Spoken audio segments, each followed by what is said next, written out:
Whoop, whoop. There we go. There we go, bro. Lawrence up in this thing. How everybody doing? Gulf Coast stand up, Mississippi stand up. You in the South stand up. Feel folks from the South stand up. You know what I'm talking about?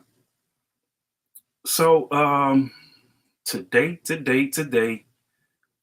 what are we going to get into? As you can see in the title, we do got the Creole heritage and language by the big homie, Dr. Christophe Landry. Heavy hitter when it comes to the Creole history and the language. And I caught a live, and I thought it was informative, and pretty much I wanted to relay that information to y'all, right? So we're gonna get into that, but even before the live, I did have some inspiration of creating this live, or at least sharing that information, because let me see if we can get on in there and share this screen right quick. Peace to everybody. Let's give us a second, man, to get on in this thing. But I tell you what we're gonna do. We're gonna go ahead and get to the intro. Excuse me. I'm gonna take a quick break. I know we just got on this thing, but we're gonna take a quick break, man, so I can load up uh, the screen and everything. So I appreciate everybody tuning in, and especially if you can hear me. If you can hear me, chime in for me, and we'll keep it like that, man. But I do got my homie, Rick Bang, right, from Mississippi Flow.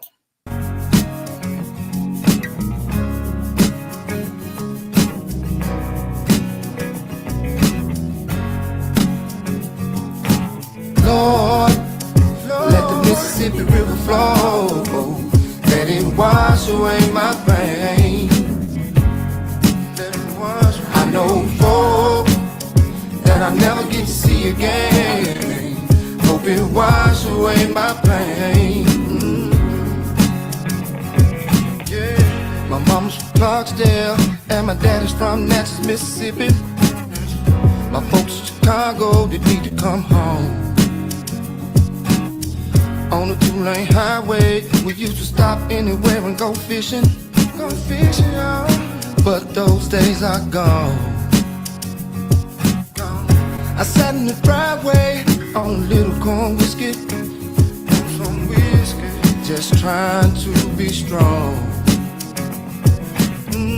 I found out the hard way, life can get a little tricky, but you got to hold on, Lord, let the Mississippi River flow. Let it wash away my pain. I know folk that I'll never get to see again. Hope it wash away my pain.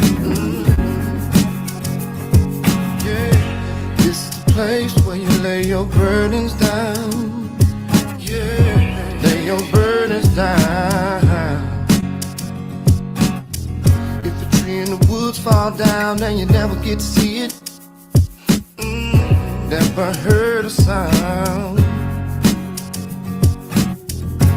Thursdays and Fridays I'm gonna do a little bullshitting, but if you knew what's on my mind, give your people some flowers while they're here and still living, 'cause we're running out of time. Lord, let the Mississippi River flow. Let it wash away my pain. I know folk that I'll never get to see again. Hope it wash away my pain. Lord, let the Mississippi River flow. Let it wash away my pain. I know folk that I'll never get to see again. Hope it wash away my pain. Nice. That was the homie Rick Bang. Make sure y'all check him out on YouTube. I should have a link in the description after the video. But yeah, man, y'all checking out the title and everything. We're gonna get right to it. But before that, we want to dive in what kind of inspired me to like reshare it. I did an old bill. Let's see, I gotta pull this. Boom, there we go. I did an old bill, and it was about Alabama Cajuns, right? And I had somebody to like respond, and look at this the screen. StreamYard, so I have to keep it StreamYard. Boom. Boom. Boom. So what you should see is a video, an old YouTube video I did a while back, June 2020, right, about Alabama Cajuns. Okay. And basically I had it was an article and I went over it, and I pretty much was trying to shed light on a group of people who I think were indigenous to this land, who were known in this article as Cajuns. So, you know, the word Cajun to me, and I said this in this particular video that you see, but go on the YouTube page and look up Alabama Cajun, y'all check it out. But the main thing really is coming from this source right here. And like I said, I had somebody respond to it. And let's check out what he was talking about. Here we go. Shout out to NOLA305. This has been 2 weeks ago. You know, would love to open up the panel, man, and let NOLA305 go in. Let's collaborate and build, and you know, on the truth on how everything went down in this thing called history.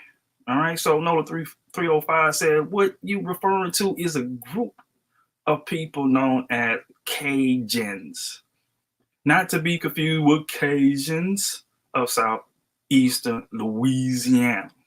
Okay, there's no genealogical connection between these two people's groups at all. Okay, I said what I had to say on that right there. But in addition, New Orleans isn't a Cajun territory at all. Please brush up on your proper research first before making presentations such as this. All right. So he also said my info come from the Google on the topic Cajuns. If you look it up, here you go right here. Can y'all see that? Hope you can. But if not, I'll probably place the link in the description. But we go. And I'm going to shout NOLA305 because I had no clue there was a such thing as a Cajun. I don't know if y'all can hear this. Cajun. Okay. All right. So what is this Cajun? All right. A member of a group of people living in parts of the South, especially Alabama, whose ancestry is a mixture of white, black, and possibly Indian. Okay. That is your Cajun. Okay. A mixture. Mixed. Okay, we're not talking about full-blooded anything. We're talking about a CAJAN or a CAJUN. Okay, so what we're gonna do? We're gonna go back to the YouTube because I list the source right here. Here we go, right here, source right here. So, make sure if you ain't aware about the 1828 Webster Dictionary of American, we need to go check that out. Okay, because they know what it is. All right, and we're gonna click on this source right here I had for that document. We're gonna get to it by Mr. Landry, but this is what really inspired When I saw that live for me to kind of repost, so we can kind of go in a little bit more detail to the Creoles. But here I do have a document resume from Gary Minton. All right. And I'm just going to read the abstract and maybe a little bit, of this article. And let's see. And that's all we need right there. But there are 4,500 Cajuns. Okay. When I read this, they may not know who they talking about. Okay. They may just give you these names, but we have so many names applied to the Aboriginal people that was on this land before they got here. Okay, so when you hear the word Indian, Cajun, all that stuff is for them to describe you. Okay, don't get caught up into it, but it is some truth to this article. Okay, so let me continue with this. There are 4,500 Cajuns, Kajuns, occupying a rural area in southern Alabama, which was once practically isolated from surrounding society. Local residents regard these Cajuns as neither white nor black. It is generally recognized that they are a recent mixture of several distinct peoples. Okay. And when I said in that video about Alabama Cajuns, when I hear the word Cajuns, I immediately think about Louisiana, New Orleans. Okay, that's all I was saying. And I'm not saying that these are the same people. But to the eye that's balling you, right? They see you as you're a mixture. You'll mix both sides, CAJUN and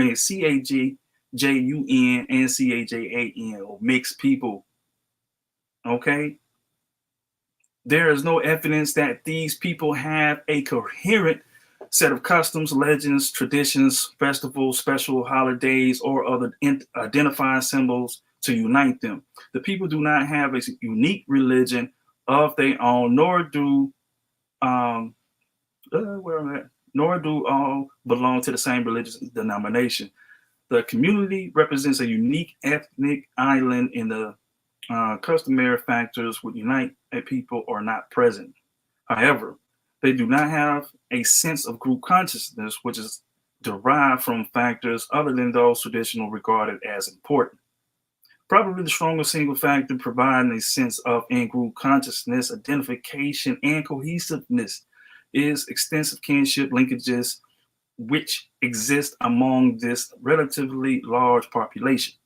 This paper discusses the historical events that led to the formation and subsequent development of the Cajuns, CAJUNS, all right, in Alabama. Okay, brother, the channel, what was that, NOLA 305, brought to my attention that those people are really the CAJAN. And I'm going to give it to you, NOLA 305. I didn't even know that. If you just said it to me, I could have sworn you said Cajun. But we see here that Cajun is kind of related. Otherwise, why would you have a second part, a sub part of definition that's related to something that's in Louisiana? We're not that far apart, man. You know what I'm saying? So this really just saying that you mix. What you mix with, okay? Keep it moving right here to this first part, and I just wanted to clarify that I was not trying to say that these people are the same people, although they identify them under the same name, right? As CAJUN. Okay, so here we go. 45 miles north of Mobile. Shout out to Mobile. What it do? There resides a people that has only recently acquired a collective identity. They inhabit a rural area. If I can zoom in this thing, let's see if I can zoom in this thing. Zoom, zoom, zoom, zoom, zoom, zoom. There we go. There we go. They inhabit a rural area 9 miles wide by 18 miles long, which was once practically isolated from the environment, city, society. Cut off from the opportunity structure of larger society, the residents of the community have eked out a bare existence in the stark piney woods of the Gulf Coast. They're probably the most deprived group in America, is the way one government agency employee summed up the situation. A county official agreed with this description. Okay, a county official agreed with this description. They have absolutely no cash reserve. A third group in a black-white world. They are objects of discrimination by both majority and the minority. Indeed, they are so poor that they do not even possess a name that pleases them. They bear the name Cajun. Still, I'm not saying that these are the people in Louisiana. But let the article keep talking. According to one tradition, the word Cajun was first used about 1885 by State Senator L.W. McRae to refer to this part of his constituency because he believed they resembled the Cajuns of Louisiana. Now, whether or not you know the 305 agree with State Senator L.W. McRae, who think they resemble, they ain't got to be related, but they resemble, because we down here on the Gulf Coast, man, we got that.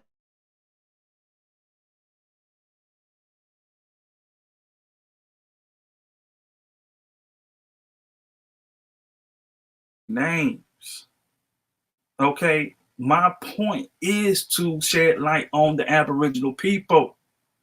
Let's find the common denominator. You mix, I'm mixed, we mix. We got all hella goddamn shit running through our blood. You know what I'm saying? Because of the how history is told, right?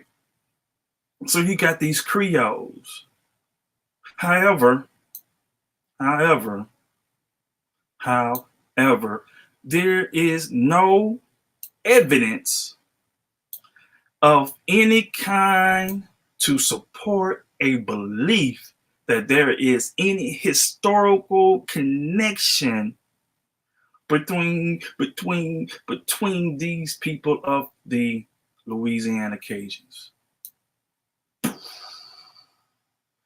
Okay, you could have saved that comment, bro. Or NOLA 305. We got to build. And whether I'm right or whether you're wrong, you know what I'm saying? I think there is some truth, but in the article it's stating that there is no evidence. And I wasn't trying to prove that there was any evidence of the Cajun in Alabama versus the Cajuns of Louisiana. Right? So let me back up out that thing, man. I'm gonna end this share. How can I end this share? I'm only not in this. Oh, stop sharing. Okay. Boom, boom, boom, boom. All right. So yeah, man. So since I'm feeling like I'm in Louisiana already, man, let's go check out Mr. Dr. Landry, man, and see what he got to say about the Creole history and the language. All right. Go live, heck. All right. Here we go. We are here. Put the images up. Yeah, Sean, share those images. You want me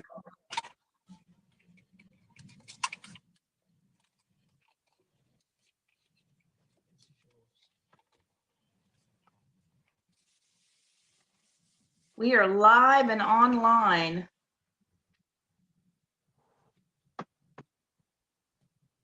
Hello, everyone.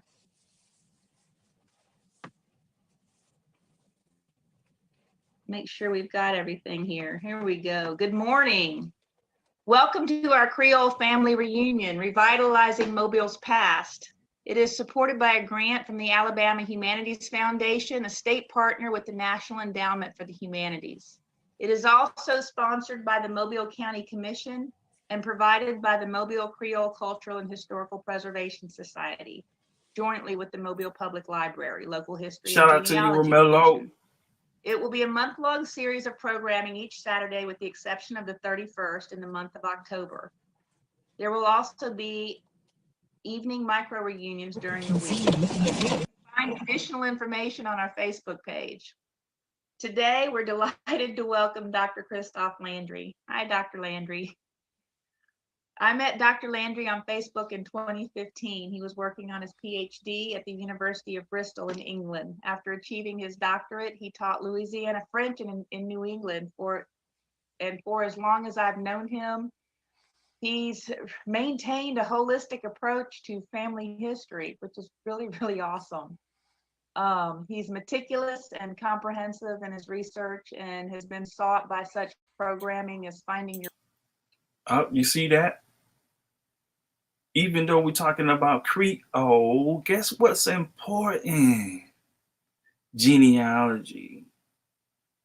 On every one of my videos, I beat down the walls with genealogy, figuring out who your people are and tracing it backwards from yourself.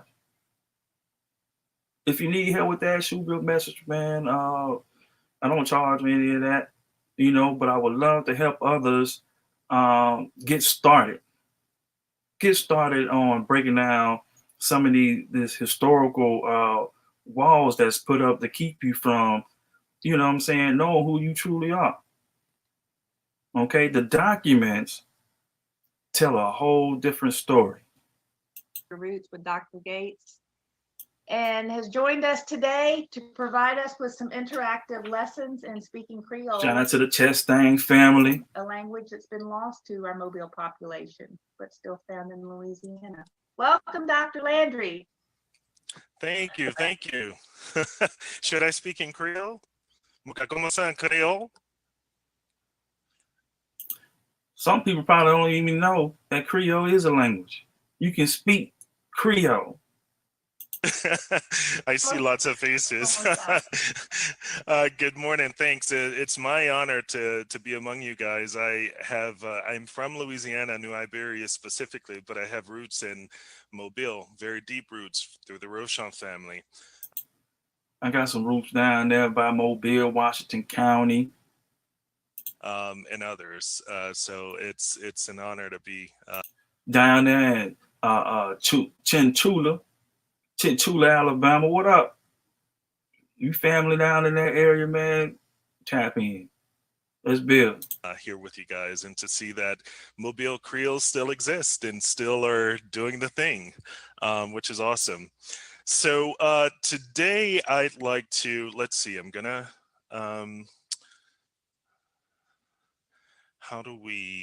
let's see. Here we go.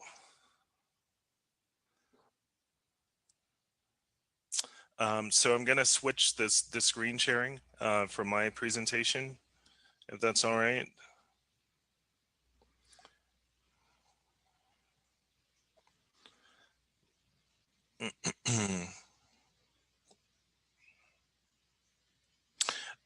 Right, Tracy, you'll have to allow me to share my screen. I think you're the host.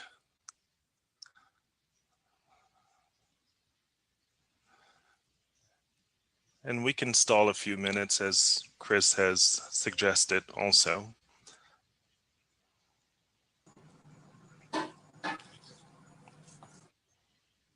Okay, so let's see. Right reasons. What's up? What's up with your family? I see you tapped in on Facebook. Pachi, what's up with you, sis? Big Kurt, Paris, right? What's up? What's up with your family? How you doing? I appreciate y'all tuning in, man, and y'all hitting that like button. Well, they get their things together, man. What up, man? How everybody feeling? All right, he's sharing now.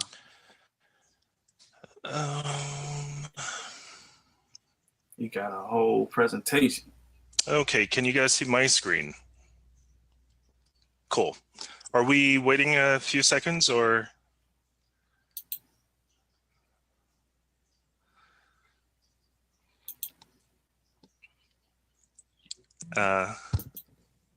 You're muted. Yes, you probably should wait just a minute. Did we say we were starting at 10:30? We are starting at 10:30. I think we've got about 4 minutes. Okay, so yeah. So We can definitely talk amongst ourselves and maybe, each person share a little bit about their background in French and or Creole. Could be. Chris, you want to share a little bit?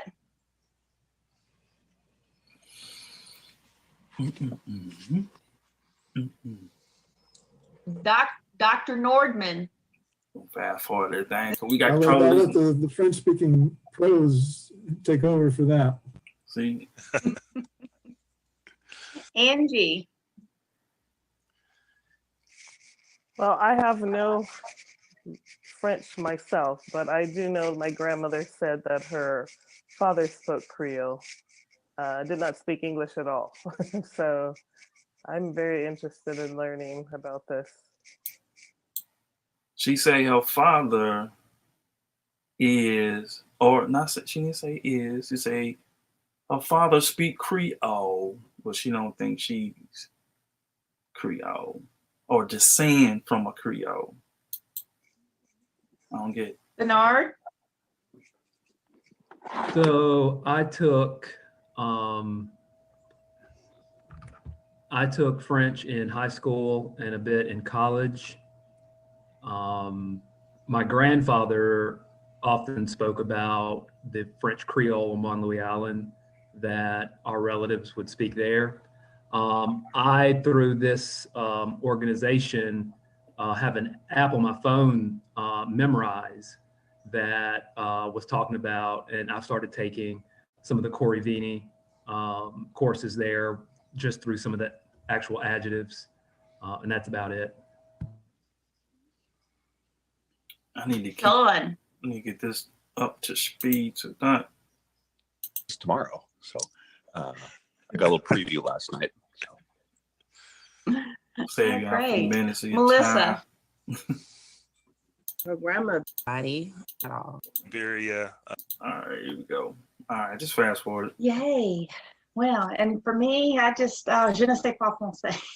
That's all I know. I took 2 years of Spanish in high school and another year of Spanish in college. And so, se habla español. So, yeah, so that's where I am. But I'm excited and I follow along with you, Christophe. So you and Brian grad me. uh-huh. Yeah, so.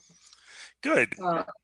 But let's reintroduce you a little bit. So if you'll share, a little bit about yourself, then get started. Good morning, everybody. On this Saturday morning, I'm Christophe Landry. I'm from New Iberia, Louisiana. I've been gone for quite a long time, since 2004. I went first to Brazil. I was working at the university there with petroleum engineering students, helping sort of with language questions. And then I moved to New York City. I was working as a flight attendant, international flight attendant from New York City, Newark actually, to French and Portuguese speaking destinations. I did that for several years and then I got bored and decided to go back to the university and did my doctorate in England in American history.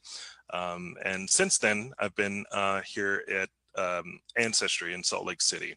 I'm a research manager here. I specialize in genealogy of the Latin world. So that obviously includes Louisiana Creoles, which is really sort of my specialty, but it's branched off, as you guys all are aware.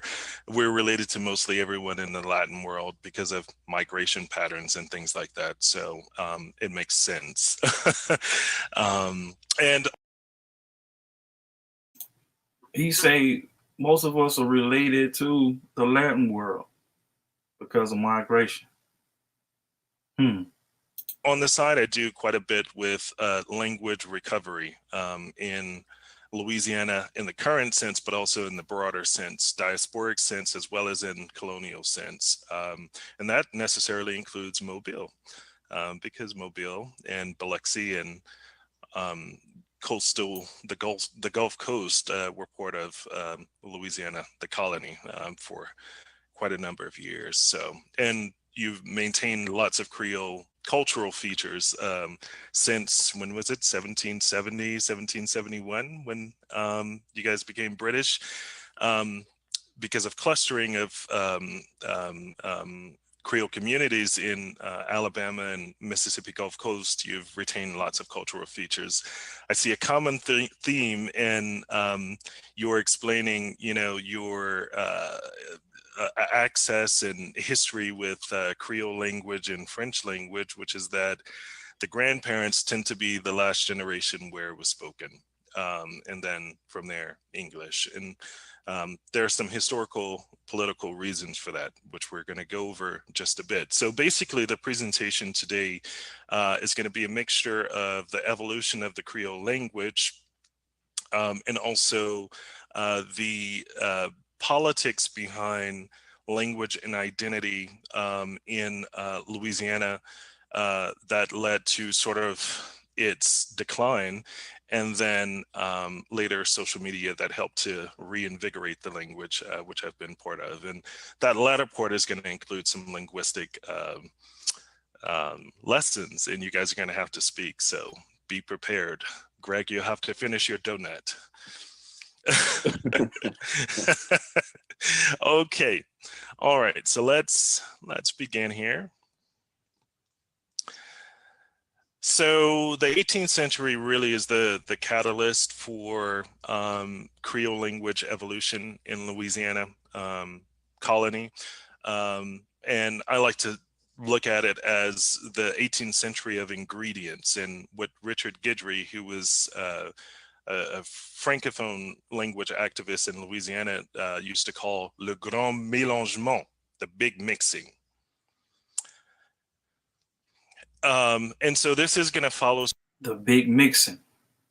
sort of like a historical timeline.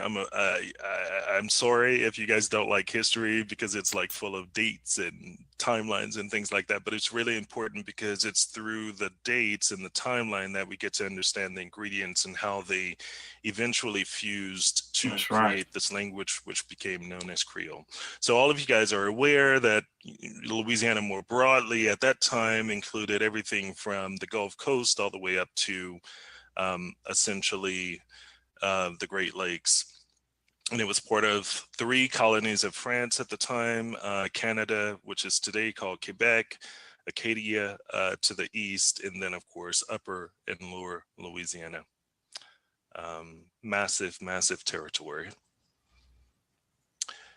And some key early dates. So 1685-ish, colony was claimed for France, of course, by Cavalier de la Salle, jurisdiction of Quebec, not really settled at that point. It was not settled permanently until 1699. Fort Maurepas near Biloxi, which you guys are probably aware of, 1702 as well. La Mobile, founded by Iberville, 1714. Les Natchitoches, Natchitoches. Lots of people imagine that New Orleans or even... See, that's how you pronounce Natchitoches. Les Natchitoches. I used to pronounce that with Natchitoches. Because it looked like Natchez, so it gotta have that Natch up in there. You know, Natchitoches. But it's pronounced not to this, not good. I can't even do it. Let me go to ACB. Lots of people imagine that New Orleans, or even Biloxi, which you guys are probably aware of, 1702 as well, La Mobile, founded by Iberville, 1714, Les Natchitoches, Natchitoches.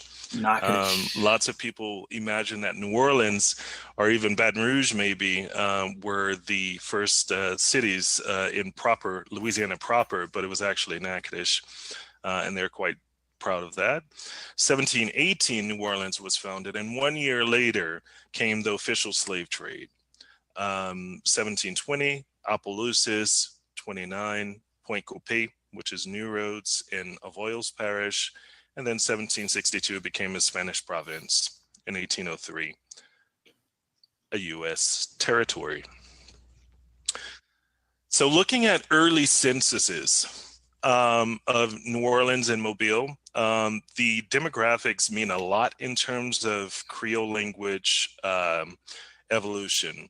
So New Orleans in just a second, I'm gonna minimize this so I can see myself. 1721 in New Orleans, as you can see, there were 240 white Francophone men, 140 white Francophone women, 96 children.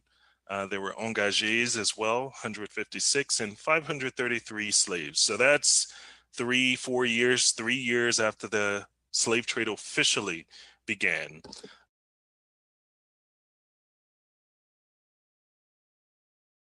My bad, I just figured I was muted, but I do wonder what census he's using to be from 1721. What census is that? You know, because for the general researcher coming in, going off of census records, it goes back to 1790. That's your first census. So I wonder what this 1721 is all about. But keep rocking, Chris. In 51, Native American Indian slaves. In Mobile, somewhat similar, but a smaller population, 119, 95 women, 113 children, 22 engagés, 247 African slaves, and 110 Indian slaves. So you can see it's somewhat 50-50 at this point, but in the next few years, things really start to change. So in Tchoupitoulas, which is... Shout out Tchoupitoulas. To the west of New Orleans, that's... Shout out to, Lyrica, Louisville. Yeah, Slidell, Louisiana, Pearl River, Mississippi River, Tchoupitoulas, what up? Present-day Jefferson Parish. This is just a breakdown of like 10 of the inhabitants there, and you can clearly see that there are many more slaves at the Tchoupitoulas district post. 30 African slaves for Beaulieu, 53 for his brother, de la Frignac, and it goes on and on. And this I only included just to show you that outside of the towns themselves, so New Orleans and Mobile, you have many more African slaves there. And this is important in terms of what happens next for Creole language development.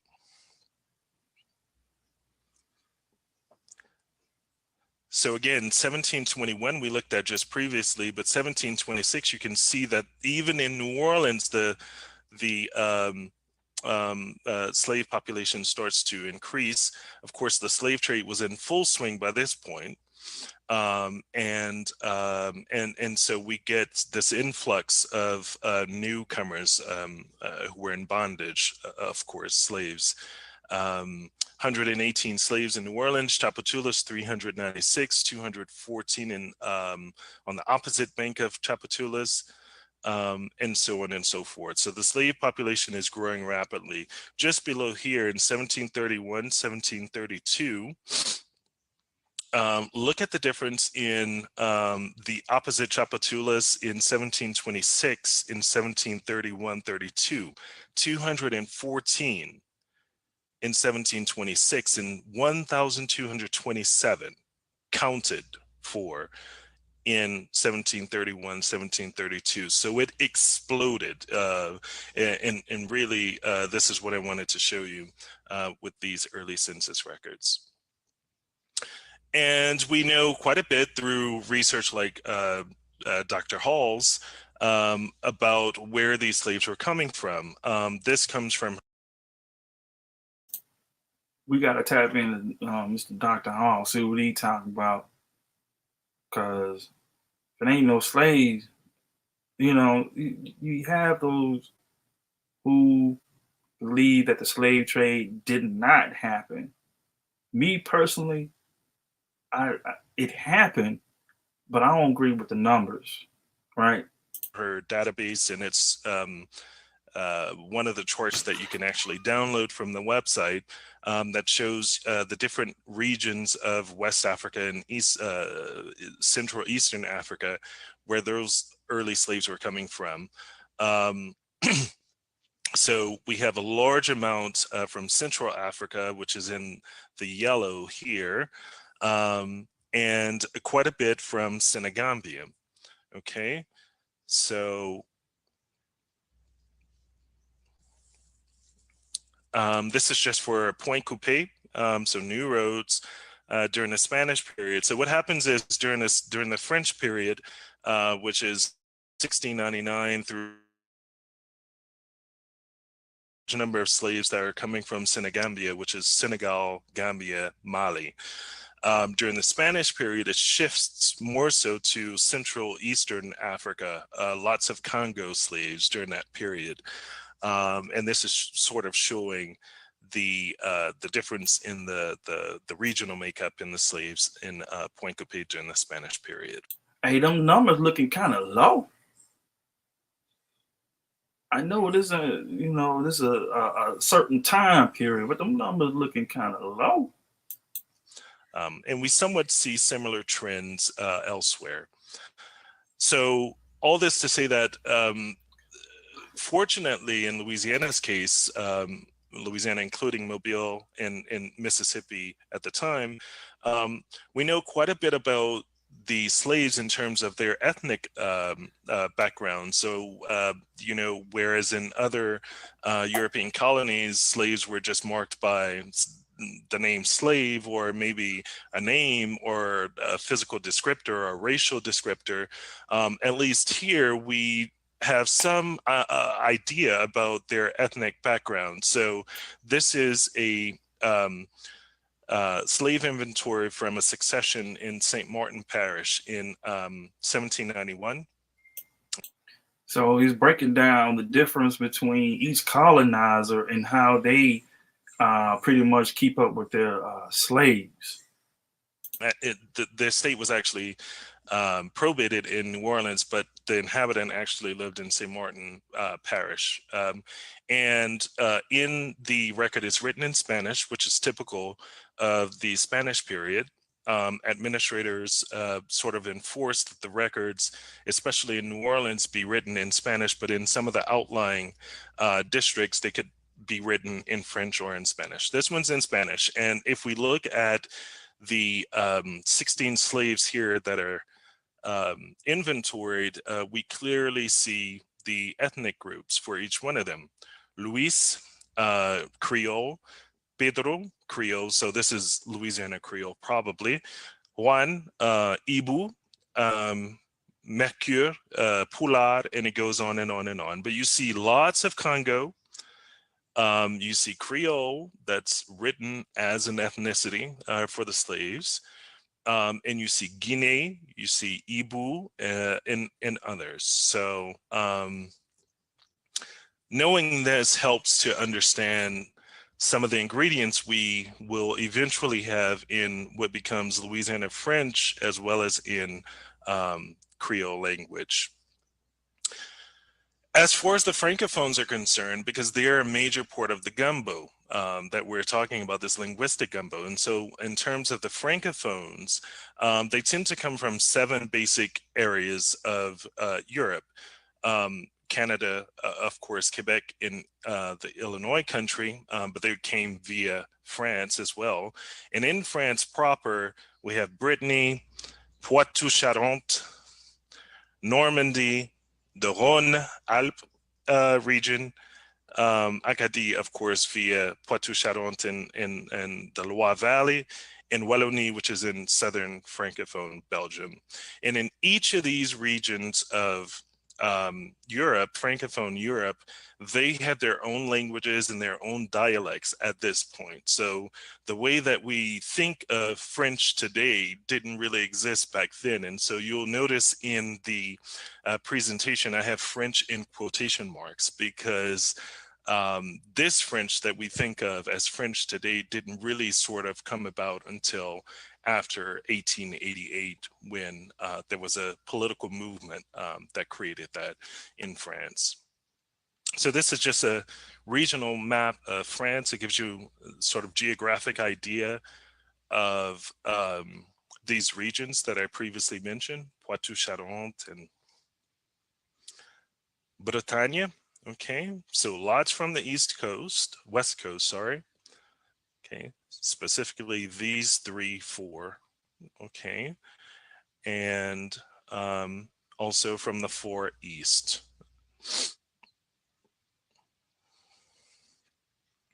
I'm gonna play this really quickly, if I can. It just gives you an idea of what some of these languages in regional dialects survived in France despite the 1888 movement to consolidate and create like a standardized version of French.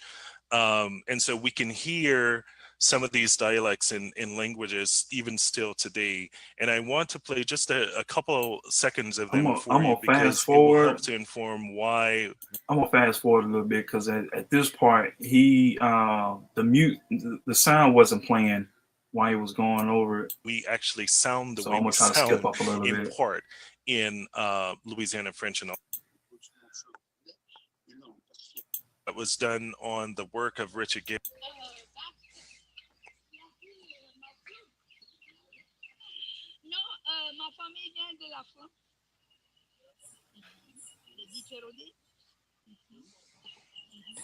Dr. Landry, that audio is not coming across. Oh, you guys can't hear it? No. Yeah, you'll probably have problems getting across this format. Oh, right. The video, but we can't hear it. Same thing for the previous one? Yes. Yes. Okay. Oops. So I guess a few minutes. Let's see. Yeah. Maybe we'll have to. I'll send it over in after the presentation so you guys can hear it. Yeah, because I'm not sure how to regulate that. Yeah, sometimes that works best when you play it directly from your hard drive, when you have a file That's right on your hard drive and play directly from it. Usually it transfers better. Mm-hmm. Okay. And that's exactly how you see in this video right now, so clear. Actually, we can. I will do this. I will go to YouTube.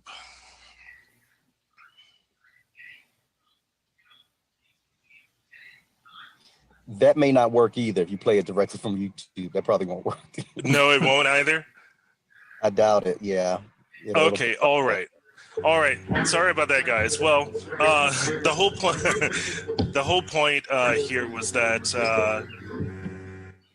the intonations, the vocabulary, the rhythm, and things like that, which are major components of the language features in Louisiana French and Creole, today come from these regions of Europe. And you can hear them. I'll send you guys the links after, and then you can go and listen to them together. Okay, so these are the major components of the demographic components and also the cultural components of colonial Louisiana. We have the Francophone Europeans on the one hand. Some of them came directly from France. Others came through Quebec. And then later, also there were Acadians who arrived after 1756. Then we also have the West and Central Eastern Africans who arrived with their own cultural backgrounds. We unfortunately don't have many we don't have any recordings of what their languages sounded like at that time. Some of those languages no longer exist, but we do know that they carried their cultural traditions with them, and that includes some of the linguistic features that we're going to see in a moment. And of course, also the Native Americans. So also during the 17th century, when this gumbo was being created, we also see the rise of a new identity in a new language. So premier créole né dans cette colonie. So this was on the death entry for Robert Talon, who was actually born in 1685 at sea between Galveston Bay and Fort Maurepas. He was the son of Quebecers who had actually gone down to Galveston to claim land for France and to try to create some sort of colony down there. It didn't work well. Lots of them were killed. The ones who survived actually went back up to Canada, but he was born en route back to Canada. So he was born between Galveston and Mobile. And when he died in 1746 in Mobile, his death record reads, first Creole born in this colony. I am surrounded by Mobile Creole, so I wouldn't doubt if many of you descend from him. I descend from him. And so it's pretty neat to see that. So Creole is this new identity.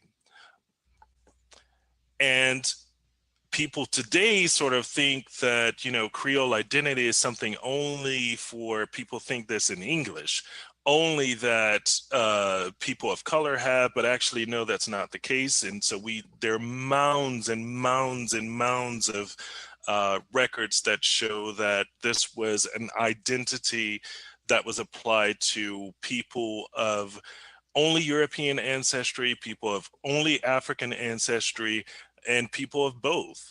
So it had nothing to do with the genealogy. It had more so to do with being born in the colony, being Latin in the colony, in the sense that you were practicing Roman Catholic, you spoke a Romance-based language, and you were from the colony. And so this is how Creole was used at that time. So we see references, for example, for slaves, neg Creole.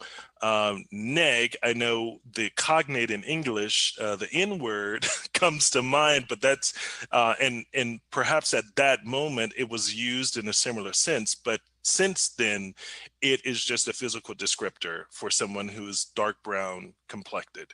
Neg Creole. Doesn't really mean that you're a Negro.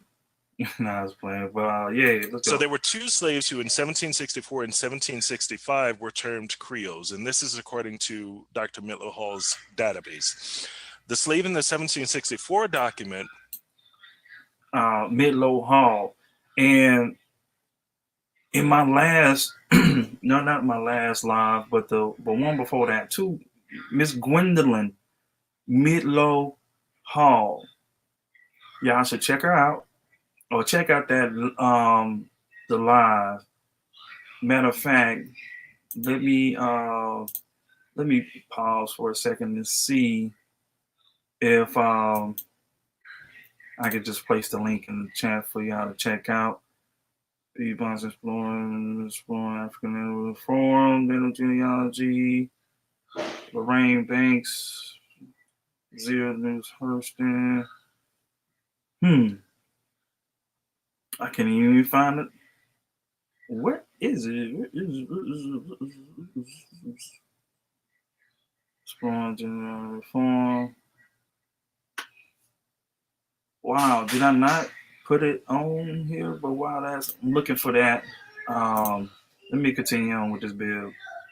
Make sure you guys hit that like button, man. Let me know how everything is going. Appreciate you tuned in. His name was Suzy. Was born in 1734 at the Point Coupé post and belonged to the lady Grondel. The second slave, Louis, was born in Mobile in 1740. So remember, the slave trade officially started in 1718. By 1740, you have people already identified as Creoles, okay? Because by that point, you had the first generation of the children of the slaves born in the colony, somewhat 20 years later. And at the same time of this new identity being created and applied and used, Creole, there is also Creolization linguistically that's happening. And at the linguistic level, there are basically three hypotheses about how this happens. There's the monogenesis hypothesis, which is that there was a Creole language that existed on the coast of West Africa that was brought over through the slaves. And then the second is the Caribbean diffusion hypothesis, which is that Creole language developed in the Caribbean, but then through slave trade, commercial enterprises, migration, that it was diffused throughout the French-speaking colonies. And so Louisiana, as a colony of France, would have been part of this network and would have then received the language through this way.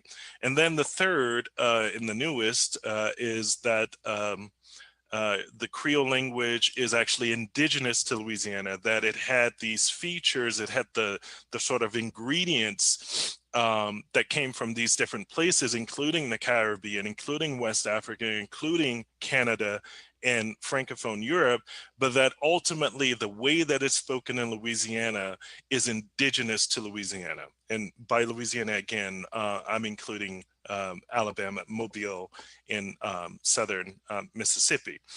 I tend to support Dr. Klingler's hypothesis because there is no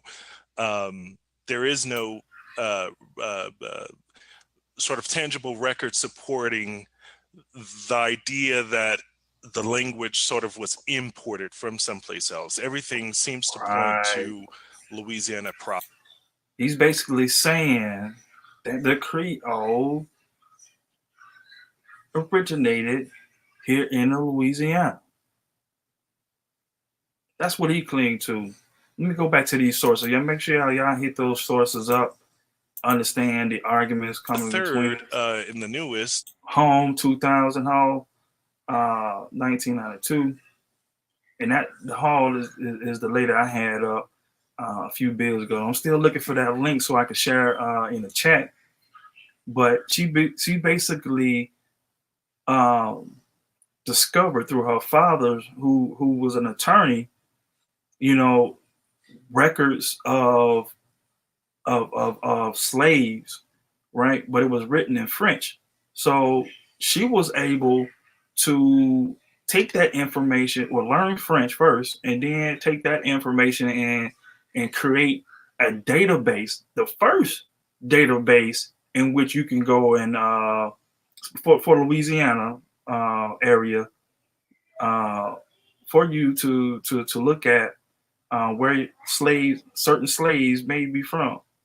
They had certain documents that the courthouse where the attorney was working at, for Miss Hall to come in and kind of like translate that and gave it to the people. So she deserves a trophy for doing that. So we could kind of sort through and figure this thing out. Is that the Creole language? But again, he's saying that he goes with Klingler, right?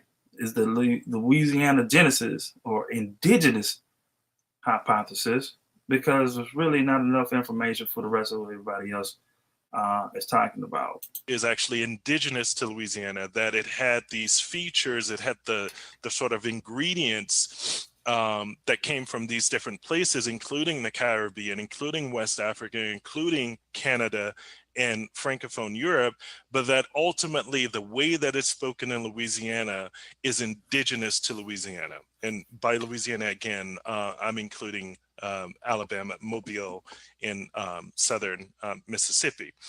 I tend to support Dr. Klingler's hypothesis, because there is no sort of tangible record supporting the idea that the language sort of was imported from someplace else. Everything seems to point to Louisiana proper as the birthplace of this language, this Creole language. So Chaudonson says that société d'habitation and société de plantation, that these are two different types of plantation societies that exist in the colonies at this point. And he says that plantations are large numbers.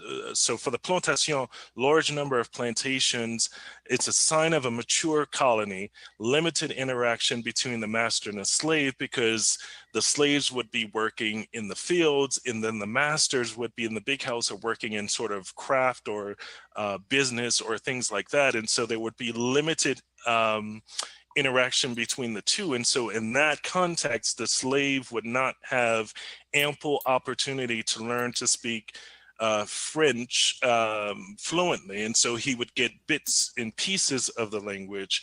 And then this would in turn create the Creole language.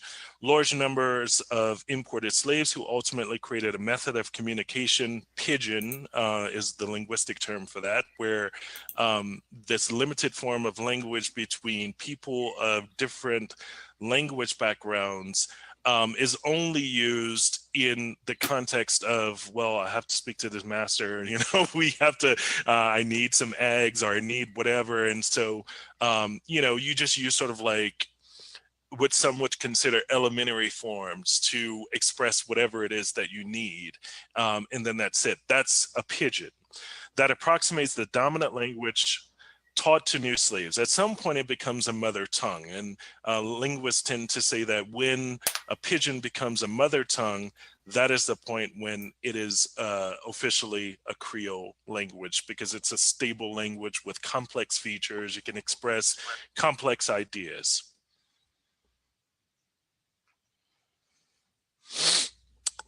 So we can kind of see how the formation of Creole happens in terms of comparison with French. So on the left-hand side, we have, and again, I have French in parentheses.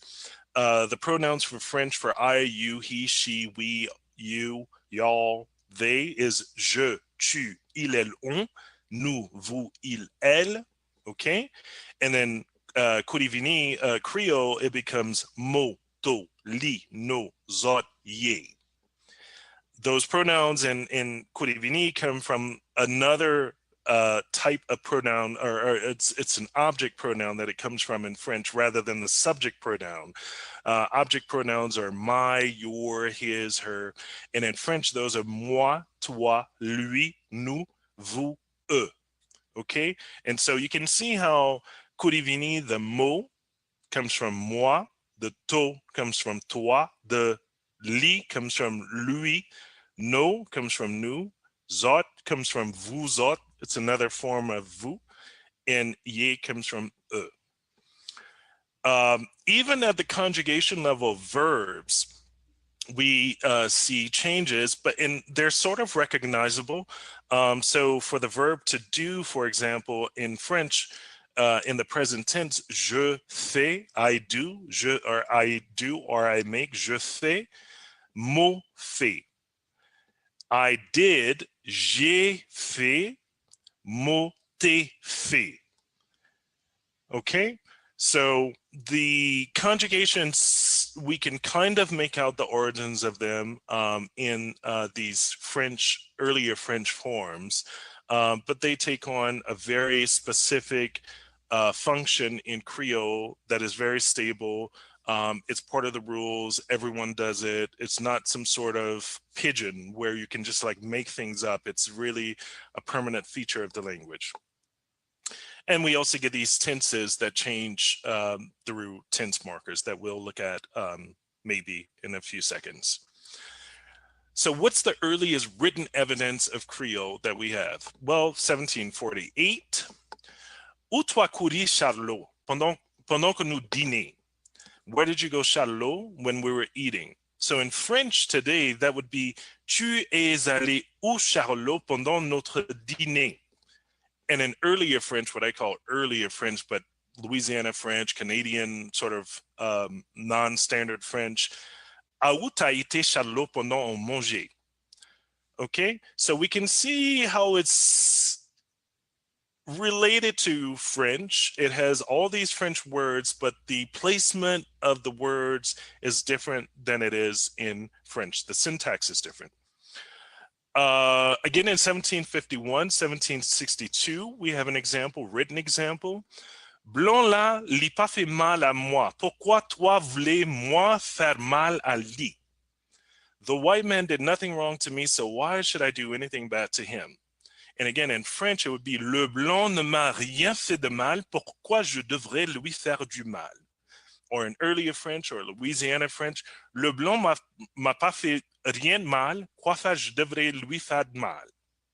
Okay, so we can see that they're related, but they're not the same, right? They're not the same. 1748, 1751, 1762. That's early. That's one generation, 1.5 generations after the first African slaves officially arrived in Louisiana in 1719. So it only took one generation for this language to form. And we have, there are not many, but a couple examples of how they were used and spoken at that time. This is 50, 60 years before the influx of the massive influx of Saint-Domingan refugees during the Haitian Revolution.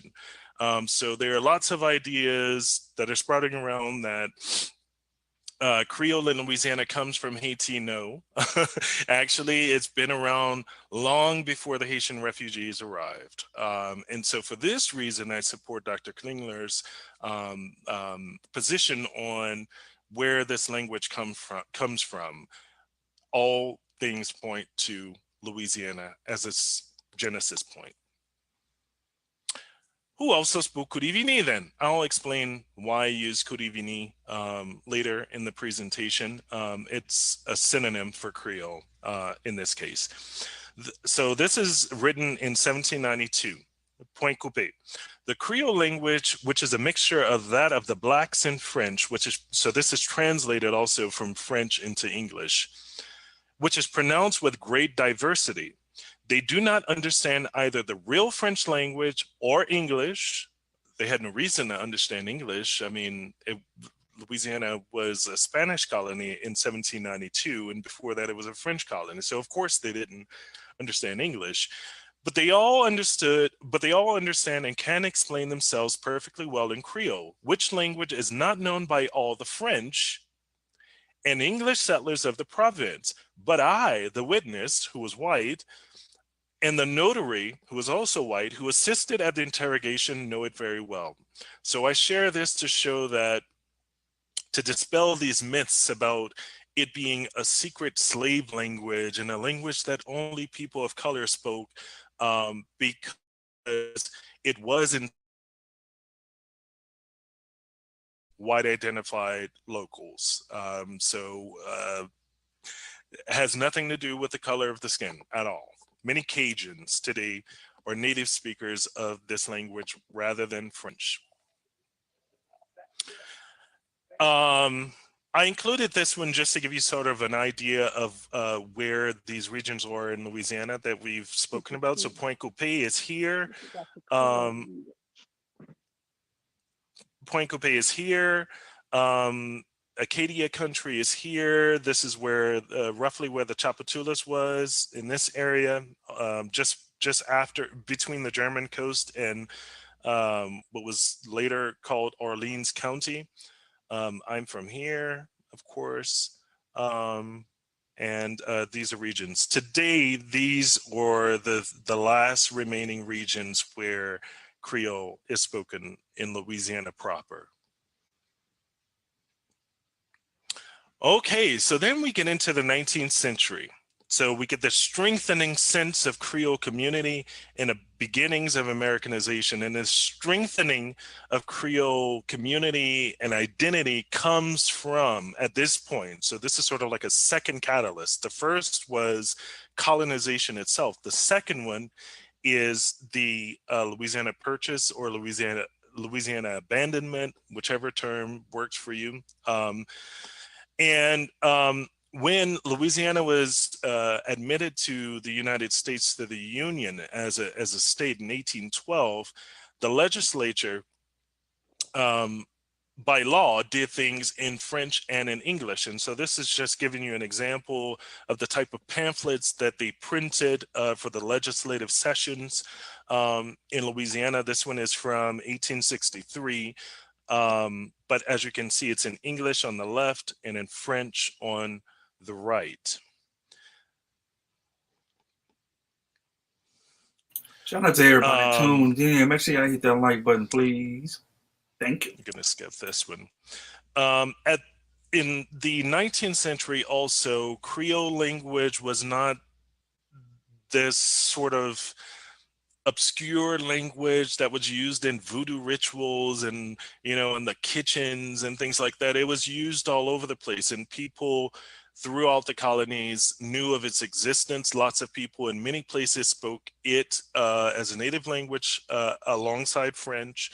And so it was also used in literary form. So we see in newspapers from the 19th century, the language in different literary forms being presented. This is an example of a song, a poem that was printed in the newspaper in Abbeville, Louisiana in 1878. And it's called Zozo Mocha Chanteur. And that's a mockingbird. And it's a really cute, I wish I had more time. I could read it for you, but I can do it after if you'd like in the Q&A. But this is just to give you an example of how the language had some visibility at the time, and that it was used in these sort of complex ways, and that it was not just some sort of elementary language that people used here and there in any sort of way. If you have poetry and short stories and folk tales and songs in the language, then you know that the range of the language is quite wide. And so this is just an example of that. But we also know that the Civil War brought on a sort of binary form of political function in society. And in Louisiana in particular, where there was lots of mixing, lots of crossover, cross-pollination, that sort of muddied the waters in terms of binary racialism. After the Civil War, it became extremely important, obviously, to divide along a binary racial line in Louisiana. And so in this 1873 article, D'un côté ou de l'autre, this editor is saying that Louisianians can no longer continue this mixing thing, and Louisianians must decide whether they're going to be a white Louisianian or a black Louisianian. And this is going to have consequences on the language, both French and Creole, being passed on, but also having an important function in society. So if we look at the legislature of Louisiana at the time, the composition in terms of the legislators' ethnic background, we see how the language rights for French and by extension Creole decreases when the number or the percentage of Creole legislators decreases. So in 1812, 56% of the legislature was Creole. 1845, 35%. 1852, 35% again, okay? But we see that the laws start to become more restrictive. So we go from all state documents but must be written in English in 1812. 1845, the Constitution and state laws published bilingually. 1852, Article 101, Secretary of the Senate and Clerk of the House of Representatives shall be conversant with the French and English languages, and members may address either house in either language. 1864, on the eve of the end of the Civil War, Creole delegates 18%, English made only judicial, civil, and educational language. 1879, public education in both English and French. So this is during the sort of latter years of Reconstruction, but during that period, there were some gains for Creoles culturally, but also obviously politically and economically. So French came back into the picture briefly at the legislative level. And then in 1898, it starts to wane again. So general exercises in the public schools shall be conducted in English. 1921, state laws and records published exclusively in English. Okay, so we can see that there's a relationship between the percentage of Creole delegates in the legislature as it pertains to language laws and our protections of French, and by extension Creole, at the governmental level. 20th century rolls around, and it's profoundly a bifurcating period in black and white. The 19th century started that process, but really in the 20th century, that's when racialization really starts to harden.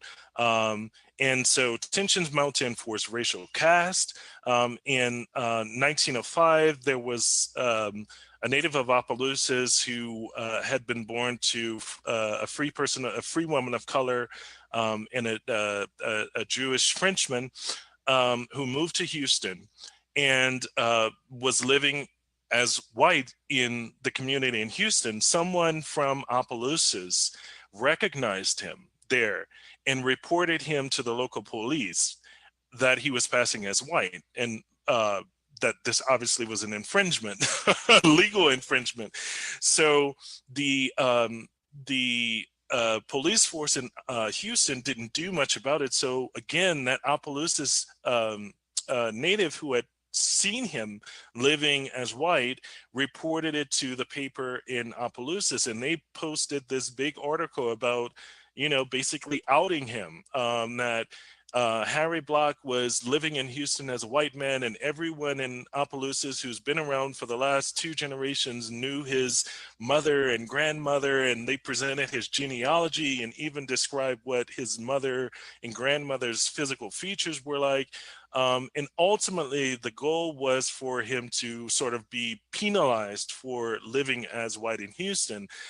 It ricocheted because the Houston official said, well, we've always known him as white. People respect him in this society, and therefore it is what it is. So it didn't work in this case, but that's just to show you that people were really thinking about the binary racial divide and how to control who had access to what in society, and race was the defining feature. 1910, in response to the Octave and Josephine Treadway case in Louisiana in 1909, the majority Anglophone Louisiana legislature enacted racial binarism, preventing marriages across the binary color line, and prevented transfer of property from persons of the white to those of the black race, and made such offenses a felony. Guilty parties were criminalized and suffered brutal public condemnation. So this is sort of like the backdrop of the Henry Block affair, that, this stuff was happening, and laws are being passed to prevent them from happening.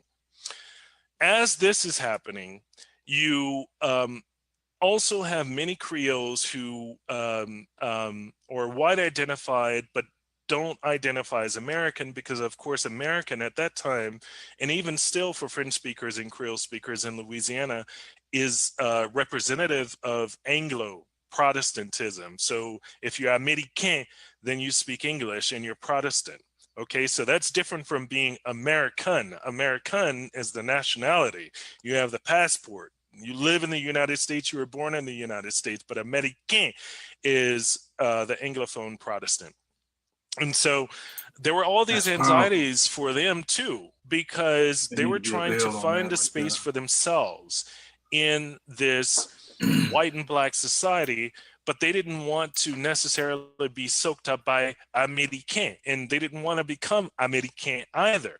And so you get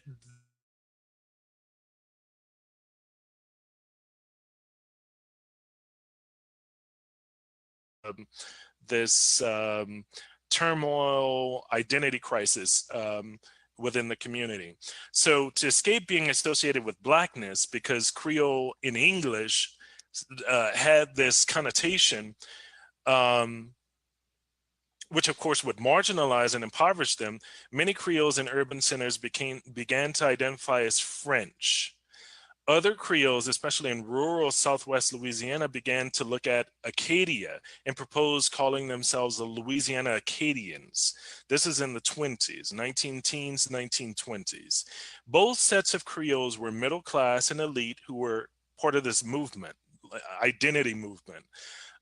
Middle class and elite, and both sought to whiten themselves by looking to Canada and to France, because of course Canada and France, if you're a Canadian, then there was slavery in Canada, especially for Native Americans earlier, and later there were a few of African descent who were slaves. But ultimately, when people think of Canadians, you think white.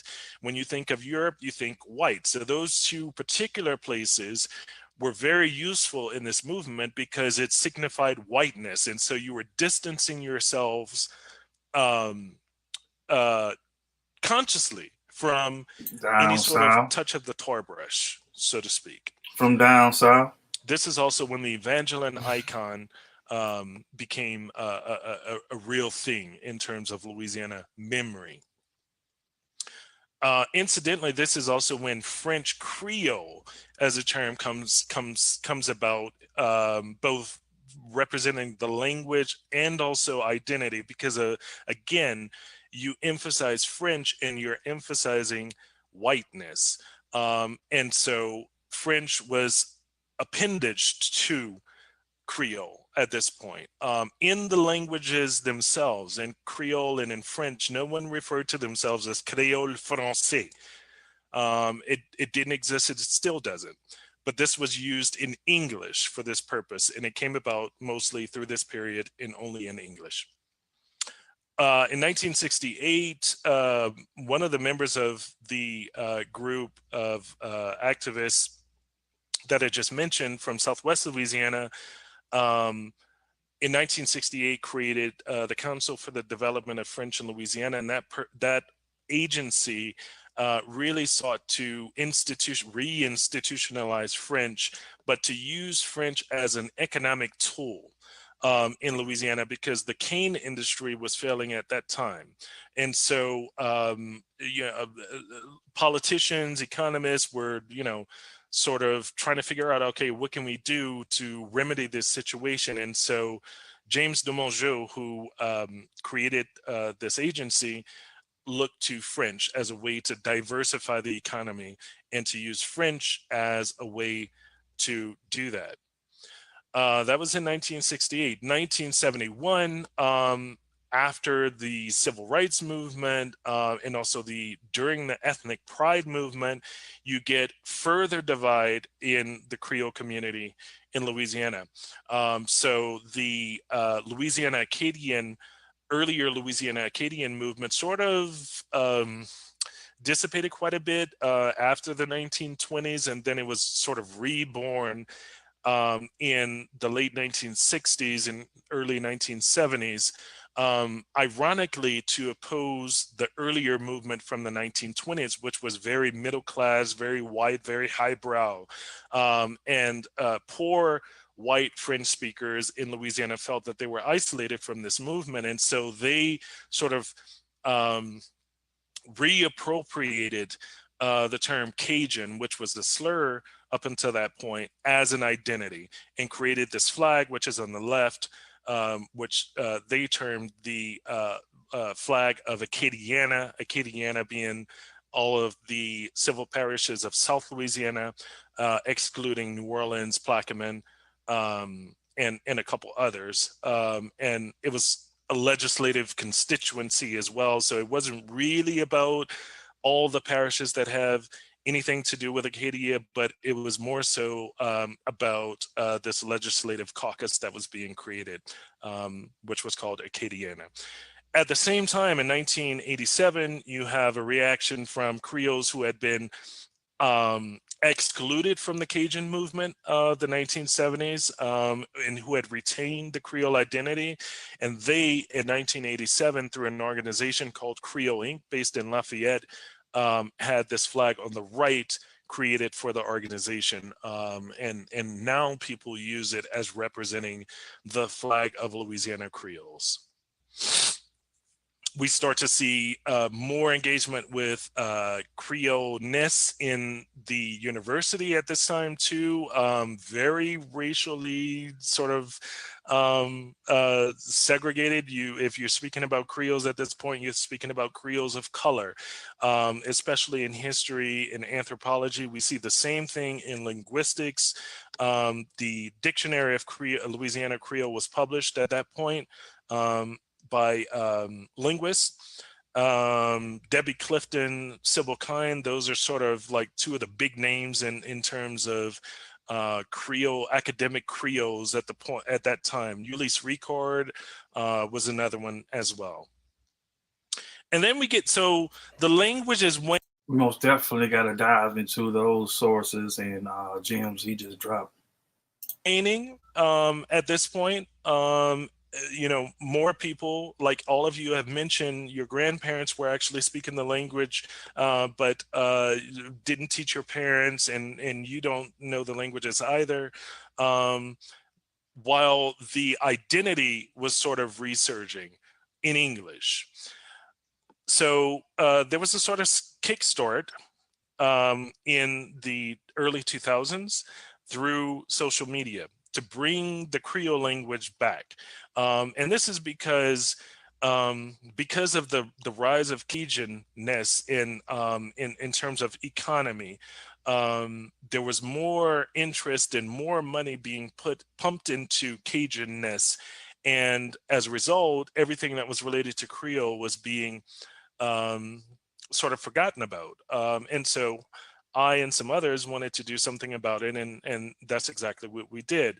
In 2008, I started teaching Creole on this website that no longer exists. It was called Edufier, and it was a virtual learning space where you can, it had really great tools.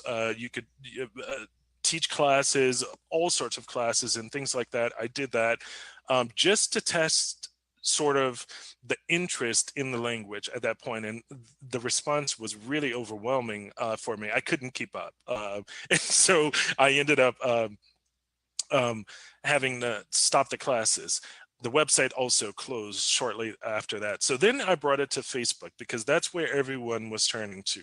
Facebook, there was the fan page that I created here, and I was so I transferred the classes from Edufier to these Facebook private groups, and they were arranged in terms of beginner, intermediate, advanced, and things like that. And so it was like a siphoning portal that we did in Facebook. And so I can't show you guys these. This is too bad, because these are, so as part of the assignments in the classes, the learners or relearners, for a lot of them, had these assignments where they had to speak and say certain things. And these are really cute 5 examples of their project where they're speaking in Creole. I'll try to figure out a way for you guys to see it. It's too bad I can't show you.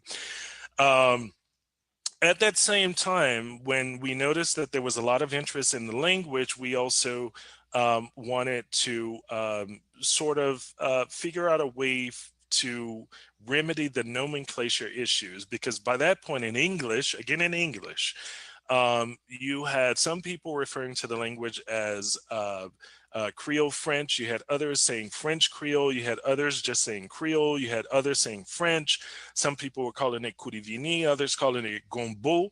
And the list goes on and on and on. And of course, the issue with so many different names is that it becomes difficult for you to unify everyone who's actually speaking the exact same language. But they think because there are all these different names that there's sort of different qualities to the language based on which term is being used. And SIL is an organization that manages the registration for international coding of standardized languages. So these are codes that are used in all sort of settings throughout the world. And there's a code for each language. Louisiana Creole had a code at that time, but it was registered under, I can't remember what the name was. I think French Creole maybe. But we wanted to bring more unity, more clarity to the movement. And so in 2014, we petitioned SIL so that the language would be recognized as Louisiana Creole, which was granted in 2015. At that same time, we were also in dialogue with UNESCO, which is, of course, the cultural heritage arm of the United Nations. They published this sort of dictionary encyclopedia of languages throughout the world, of endangered languages, and we wanted to get Creole on in this encyclopedia, in this dictionary, because by that point there were less than 10,000 native speakers or even bilingual speakers of the language, and so that is firmly in critically endangered language status, and that has not been announced yet, but it was granted in February of 2016. This was important for us also because through the United Nations, through UNESCO, it would enable us to be able to apply and qualify for certain projects in things that would help to reinvigorate the language. Not long after that, so 2018, 2017, no, earlier, 2016, Rushton James created this website, Louisiana Creole Dictionary, which essentially took the entries from the printed dictionary of Louisiana Creole, which I showed you guys, and placed it inside here, except that we changed the way that it was written. The printed dictionary was published in Haitian Creole orthography, and we by that point had started creating and had created an orthography that was specific to Louisiana Creole itself, that took bits and pieces from French, from English, from Haitian Creole even, that would be consolidated in an orthography that had recognizable forms for people who are relearning the language through English, because most Creoles today are speaking English. This is a free dictionary. Anyone can go there, LouisianaCreoleDictionary.com. It's constantly being updated, so there may be terms that you would like to be in there that are not in there. You can suggest them to the website, and then they'll be added. All right, so we can finally look at this language. What does it look like? Okay, so I, you, he, she, it, we, all, y'all, they. I touched on it just a little bit earlier. Mo, to, vous, li, sa, no or nous, vous autres, ye. This is how we say I, you, he, she, it, we, all, we, y'all, they. Mo, to, vous is the formal form. So even in Creole, we have a formal and informal, and we actually use it. Li, sa, no or nous, vous autres, and ye. Okay. 4 common verbs I wanted to throw at you. They probably all look familiar. Parler, to speak or to talk. Manger, to eat. Travailler, to work. Sourire, to smile. Parler, manger, travailler, sourire. And when we construct the sentence in Creole, it's a subject, verb, object order. So I speak Creole, mo parler Creole. You eat a lot, to mange or to manger plein. That's me. He or she works a lot, li travaille or travailler está. We smile, we don't smile. No souriez pas. Okay, so it's a recognizable syntax. It's the same as in English, subject, verb, object. And you'll notice what these verbs, which are all regular A verbs, we call them because they end in this sound, A. When we conjugate it in the present tense, it looks very similar to the infinitive of the verb. Actually, in Montlouis Creole and other places in southeast Louisiana, the infinitive is also the present tense form. So, mot parler, to manger, li travailler, no souriller. So we basically have 2 dialects of Creole. One is the one that was widely spoken in and around Mobile and along the Mississippi River in Louisiana. And then in Southwest Louisiana, where I'm from, there's another dialect, and they conjugate verbs differently. 4 important irregular verbs: gain, to have, gain. That's a hard one for lots of English speakers because it not only looks funny in terms of the writing, it also reminds you of gin, but it's not that kind of gin. And then there's the nasal "n", so it's gain, gain, to have. Connaître, to know. Dormir, to sleep. Courir, to go. And those are 4 irregular verbs. So when we use them in sentences, they do not change form. They're the exact same. No gain piti, we have children. Ye connaît moins, they know me. Ye connaît moins. Ça dormit un tas, that always sleeps. For a person or a thing even. Mo courir l'ouvrage, I go to work.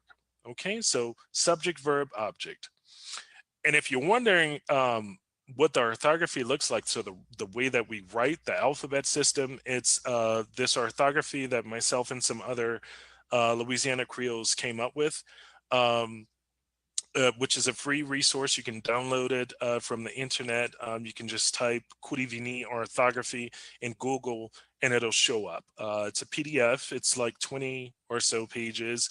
Nothing complicated at all. Has a few language examples in there as well, but it's a good resource. We use it all the time, even those of us who created it. Where can you learn the language if you'd like to? So on my website, Magasin LHCV, Louisiana Historic and Cultural Vistas, there's a language collection and also a map collection. Language collection includes audio courses as well as study cards that you can purchase. And then the map collections are one-of-a-kind maps that I created that are in Louisiana French, Spanish, and in Creole. They are the first maps in the world to be published in Creole, Louisiana Creole, Kurivini. Okay, so it's a collector's item, and plus it's also cool to see the language used in an official way. So that's why we did that, and you can go there and make your purchases if you'd like. This is hot on the market. It came out last week to commemorate International Creole Heritage Month, which is October. So it came out October 1st. It's called Livre Creole. And it's basically a primer or early guide to lessons in the language. And it has like 200 pages of everyday, ordinary conversation lessons for you to learn the language. Reading the language is really, really good for reading the language and understanding the grammar and all of its complexity. So that you can purchase on Amazon. It's $20 or so, and should arrive to you in like a few days. You can also take the language at Alliance Française de Lafayette. It's a course that's offered online, obviously because of the virus.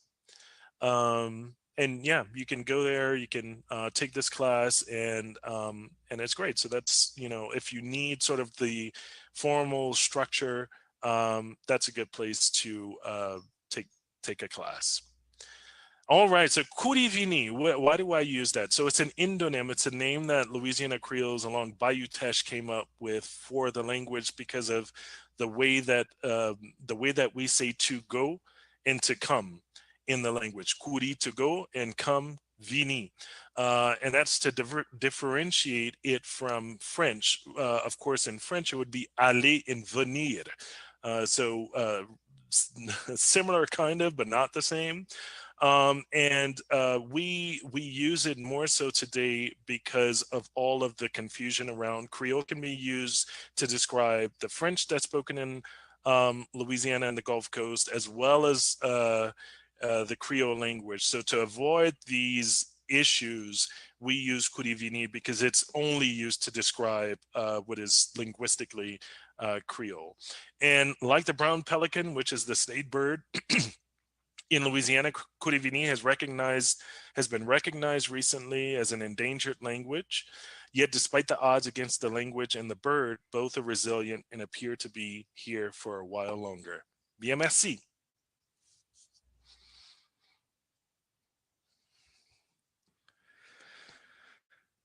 All right, that's it. I think I've gone over just a little bit. We can, I don't know what the timing is here, but I'm open to Q&A if you guys would like.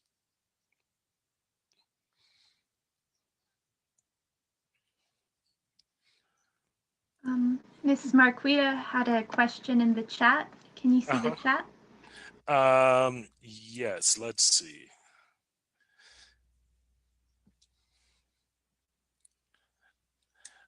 How can I practice speaking this language, Kurivini? Are there groups who regularly speak? So in terms of practice, there is a practice group on Facebook, but it has a maximum number of participants, and it's already reached that. It's at 1,000 right now. So keep an eye out for that. We usually, it's synced with the fan page. So whenever there are changes to the practice group or resources or things like that, we post that information on the fan page, so you can stay tuned there. But you can also use, I think Greg mentioned Memrise. Memrise has a free course on vocab for Kurivini that you can use anytime. You can use it on your phone or on your desktop or laptops, which is really great. It drills you on vocabulary, but it also has pronunciation that you can use as well.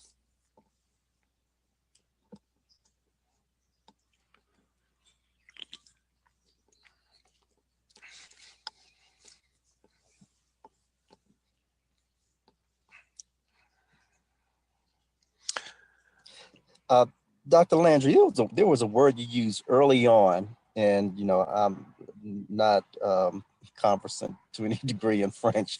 It was early on, engagé. Engagé? Engagé. Please tell me what that is. Hired. Literally, it means hired. So those are Europeans that were hired on labor contracts. So engagé. Indentured servants, basically. Ah, okay.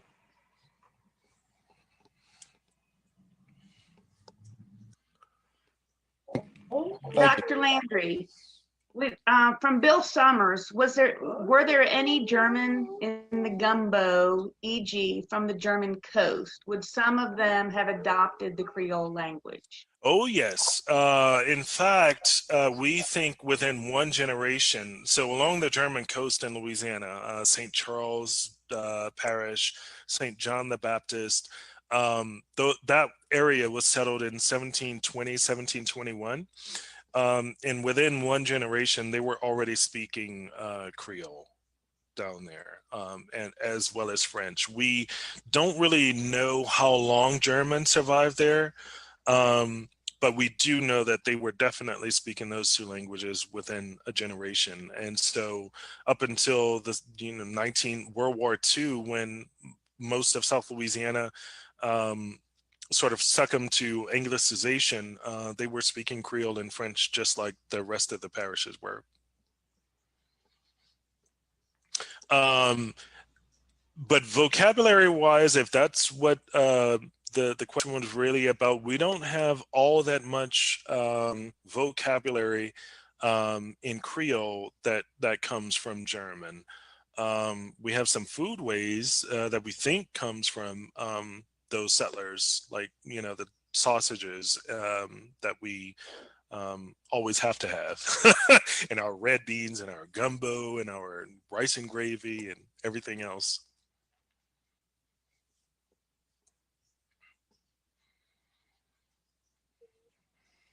Earlier you had a slide, and the statement you made was that curry vini is a synonym in this instance to, I guess, the Creole language or whatever. So my question is, when is it not a synonym?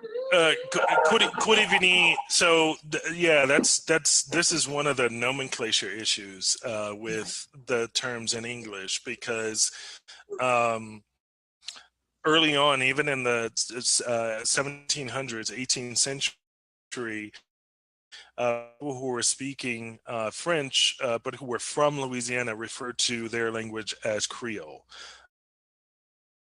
Speaking Creole, what, linguistically Creole, were also referring to it as Creole, So curry vini is the linguistically Creole version, if that makes sense. So whenever we use curry vini, it's to differentiate solidly from French, so that no one is confused about which language we're talking about. It's not the je suis, tu es, it's the mot, to, li, etc.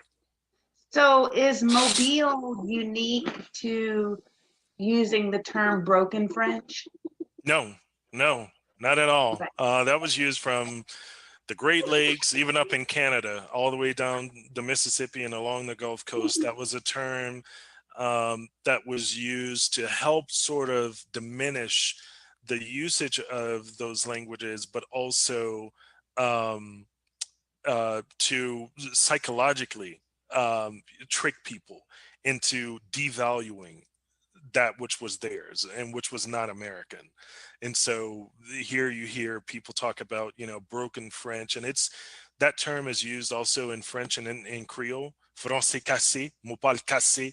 You hear people say that all the time. And the younger generation, like my generation, who have a different interaction with the language, we are always constantly saying, well, what are you talking about? Like, it's a language. And if it's a language and you use it and you think about it and you think in it and you dream in it and you cook food in it and all these things, and it's as valuable and beautiful as any other language. So no, it's not broken. It's just local French or local Creole. Peace, family. Yeah, we're gonna wrap this up, man. We'll probably play another part of it, this Zoom, another day. I do got some few things I need to take care of, like some editing for some of my clients. I know they look at like, well, you both be breaking on my stuff. But yeah, man, I appreciate everybody that was tuned in. Before y'all get out, man, make sure y'all hit that like button for me. It would be greatly appreciated. I must say this: and you already know. Do your genealogy. Do your genealogy. Find out who your people are, man. We down here on the Gulf Coast, man. So you know what I'm saying. You want to link. You want to collaborate. You want to build. You know, let's do that, man. My platform is open for anybody. Anybody. You know, and we're gonna leave it just like that. This brother Lawrence, man. We taking up out this thing. Shout out to 228. Peace.